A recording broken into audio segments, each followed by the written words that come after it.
Hello everyone. Okay, so I thought I'd just make a little. Well, I say it's little. It might end up rambling, but I'm just making a video, um, just to sort of say hello and to touch base with myself on where I'm at. I notice I tend to make videos when kind of milestones happen in my life, whether they're transition milestones per se, or whether they're um, milestones to do with something else in my life. So I thought I'd just make a video. Um, and something I just started thinking about is how often I make videos now, and I don't tend to vlog as much as I did when I first began to transition, and also when I first moved to London. And I think there's a couple of reasons why that is. I think to start with, this was a space that I absolutely needed, because I was feeling quite isolated. I didn't have a lot of money when I first began to transition. I was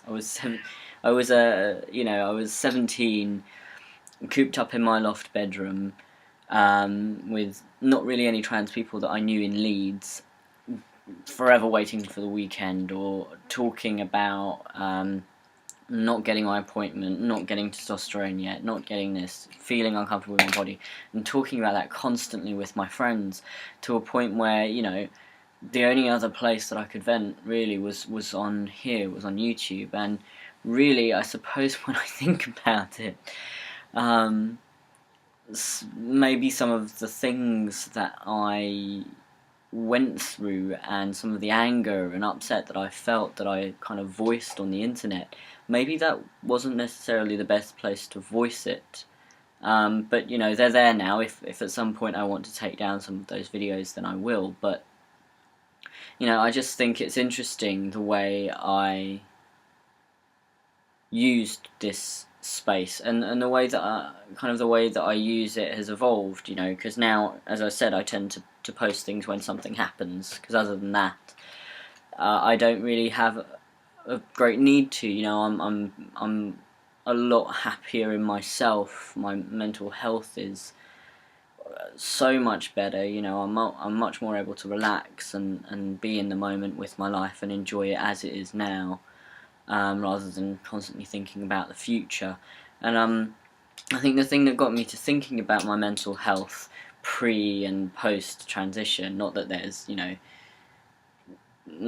you can be one or the other as far as I'm concerned, but sort of before I had access to medical intervention, and since I've had access to medical intervention, and also I think growing up a bit as well, but that's, especially has improved my mental health, millionfold. It facilitated me being able to move forward with my life, or at least it played a big part in that. And the thing that's got me thinking about that is I attended the Trans Health Matters conference, in London, and that was, it was one of those things where I was sitting in that room with the people that were there. There must have been almost 100 people, that were, trans individuals, commissioners, politicians, gender specialists, various other health practitioners,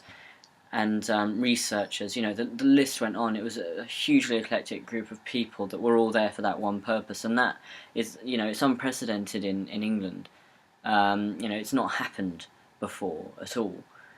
So to be there and be part of having the discussions that I was having, especially around mental health, because that's one of the workshops I attended, was really rewarding, and I think really highlighted to some of the professionals that were there, especially the professionals that work at the GICs, how much and how much their input can actually impact on the mental health and quality of life of transgender people, both positively and negatively. And I think it just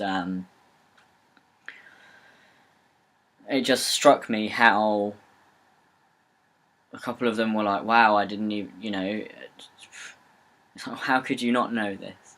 and it sort of got me thinking back to when I was discharged from Leeds GIC and how difficult that was for me and stuff like that. So yeah, I've been reflecting on my own mental health and how I feel within myself, and that's just something I wanted to mention today as something, I just wonder if other people, a couple of years down the line of being on testosterone or being in some kind of place, whatever transition pathway they've taken, where they noticeably feel more relaxed and able and all of that. The other thing that I wanted to talk about is that I'm back on testosterone now. I don't think I was back on testosterone when I posted my last video because I still had blonde hair, and I've only been back on testosterone since I've been dark haired again. And I was off it for about 6 months. When you take into account, it was probably about 4 or 5 months that I was actually without testosterone acting on my body other than stopping my periods. It wasn't able to do anything more than that.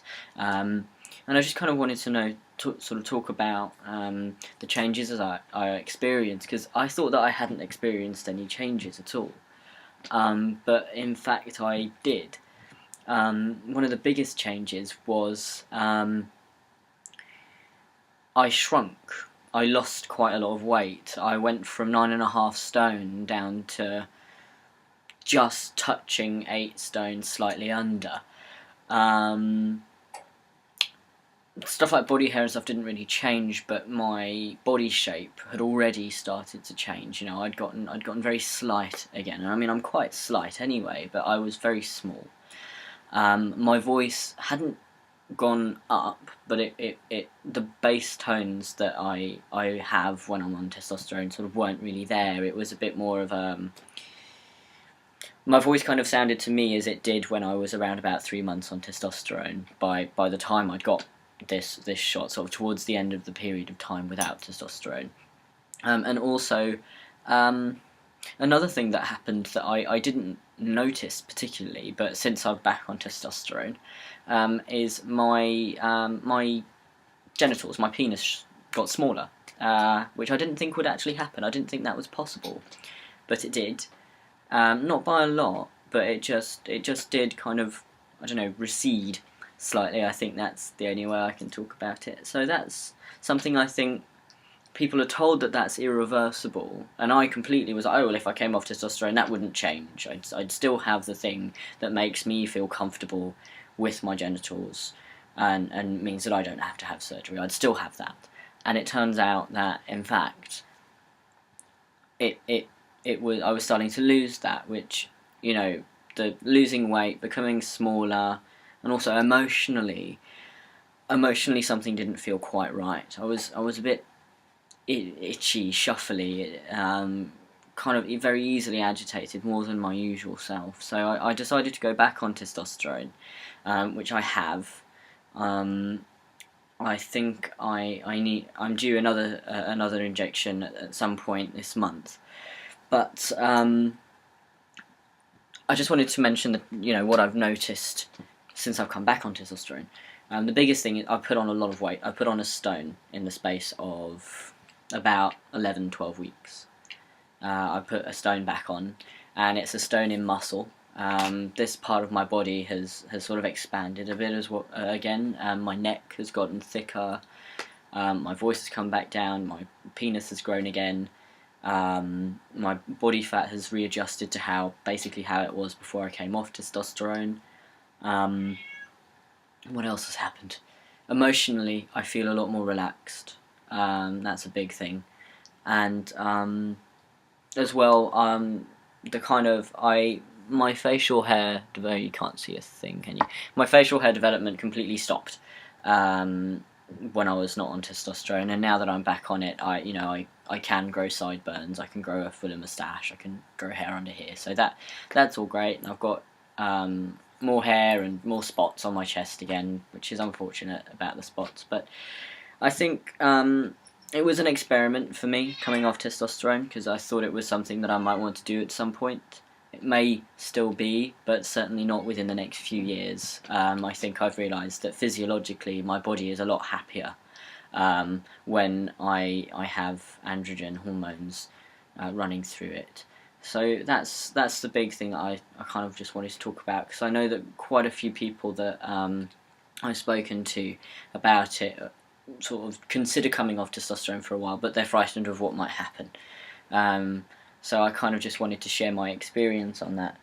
The other couple of little life things I just wanted to mention is I'm moving out of the pink house that I've been living in a month. I'm moving in April. I'm to another house with a larger room, a bigger kitchen and stuff like that, and it will be officially on paper sort of the home that I live in, which I'm really looking forward to, because I really didn't think I'd ever be able to afford to do that. I mean, I am sharing with my partner and another couple, but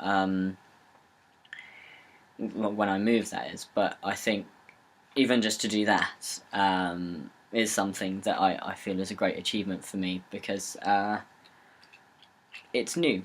It will be a new experience to sort of move into somewhere properly. I say properly, officially, rather than subletting or whatever else. So yeah, I mean I'm really looking forward to moving to a new area. The area where I'm moving to, Walthamstow, is a beautiful sort of village, kind of not on the outskirts of London, but it is in London. It has tube stations running through it and everything, but it sort of does feel a bit like another little place, and it's got a lot of kind of I'm not a socialist, but it has a lot of socialist history, and the town hall's like this big Soviet-style structure, and I'm really looking forward to that. Which, I had a very difficult year last year, and to be able to start off my new year with that, it feels really great.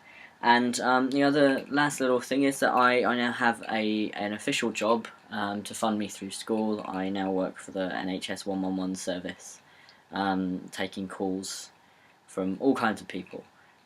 So that's really great, and it's giving me a lot of wonderful experience that I'm going to need to become a nurse. So yeah, everything's really great. Back on testosterone, thank God. And it would seem that 2013 is going to be a much, much better year for me than 2012 was, because that was a bloody hard year. And yeah, also my surgery is provisionally booked in, sort of, for the first or second week in July.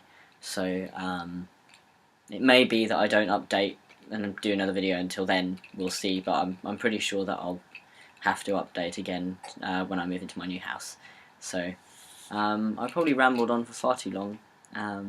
If this was interesting, please let me know, and if it wasn't, then don't.